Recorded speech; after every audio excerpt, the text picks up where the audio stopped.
Good evening, dear students. Now let me discuss Discovering Tut. Complete summary of that chapter. Tutankhamun was a teenage heir or descendant, we can say, to the royal throne of Egypt. The family had ruled Egypt for many centuries, but Tut or Tutankhamun in short died young. He was the last of the family line. His funeral marked the end of a dynasty, or we can say a royal dynasty. But the details of his passing away are unclear. It is still shrouded in mystery. Tut's father or grandfather, Amenhotep III, was a powerful pharaoh who ruled for almost 4 decades or 40 years precisely. His father, that is Amenhotep IV, succeeded him. The new king promoted the worship of the Aten, the sun disk. He changed his name to Akhenaten, or the servant of the sun god. He also shifted the religious capital from the old city of Thebes to the new city, that is Amarna. He also shocked the country further by attacking Amun, a major god, breaking down his images and closing his temples. He was succeeded by another mysterious ruler who died soon. Then a very young Tutankhaten sat on the throne. He is widely known today as Tut.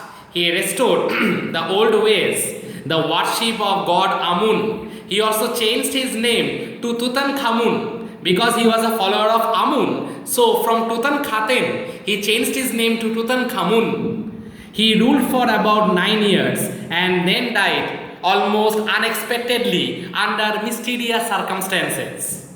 Egypt is full of mummies, almost 600 recorded till now, and still it is counting. These are the embalmed bodies of Egyptian kings called pharaohs. Pharaohs, in Egyptian terminology, it is known as kings. Tut's mummy was discovered in 1922. You know it was discovered by the British archaeologists. By this time you know his name also. His name is Howard Carter. Perhaps he was murdered. That was the speculation about King Tut. But he was laid to rest with a lot of gold and with everyday things like games, a bronze razor, clothes and cases of food and wine. It was believed that the dead pharaoh would need those things in the afterlife, that is, life after death. And dear students, let me remind you, the Egyptians, they believed in life after death. Howard Carter, I already told about him earlier to you because he was the one who discovered Tut's tomb in the year 1922, was a British archaeologist who in 1922 discovered Tut's tomb after years of searching. Searching was at the very initial stage, it was a futile search.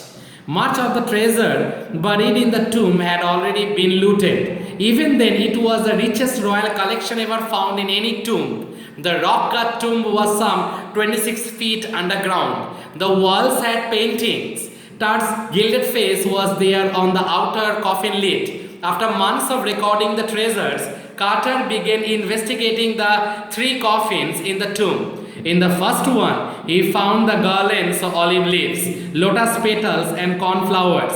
The burial, it seemed, was done in the month of March or April. When Mr. Carter finally reached Tut's mummy, he faced a lot of problem or trouble. Resins used for cementing Tut to the bottom of his solid gold coffin had become extremely hard.